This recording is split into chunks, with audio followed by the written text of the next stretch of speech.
നമസ്കാരം. ഇന്ന് ഞാൻ സംസാരിക്കാൻ പോകുന്നത് ദേഷ്യം കുറയ്ക്കാനുള്ള യോഗ എന്താണെന്നാണ്. ദേഷ്യം നമ്മുടെ അഡ്രീനൽ ഗ്ലാൻഡാണ് അത് സെക്രീറ്റ് ചെയ്യുന്നത്. അത് നോർമൽ ആയിട്ടിരിക്കുമ്പോൾ നമുക്ക് ദേഷ്യം ഒന്നും വരത്തില്ല. അത് കൂടുമ്പോഴാണ് ദേഷ്യം വരുന്നതും കുറയുമ്പം റിയാക്ട് ചെയ്യാത്തവരും ഉണ്ട്.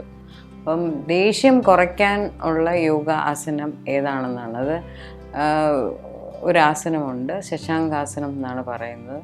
അത് ചെയ്താൽ കണ്ടിന്യൂസ് ആയിട്ട് ചെയ്തുകൊണ്ടിരുന്നാൽ നമുക്ക് ദേഷ്യം കുറയ്ക്കാൻ, ഒരു പരിധി വരെ ദേഷ്യം കുറയ്ക്കാൻ പറ്റും എന്നാണ് എൻ്റെ വിശ്വാസം.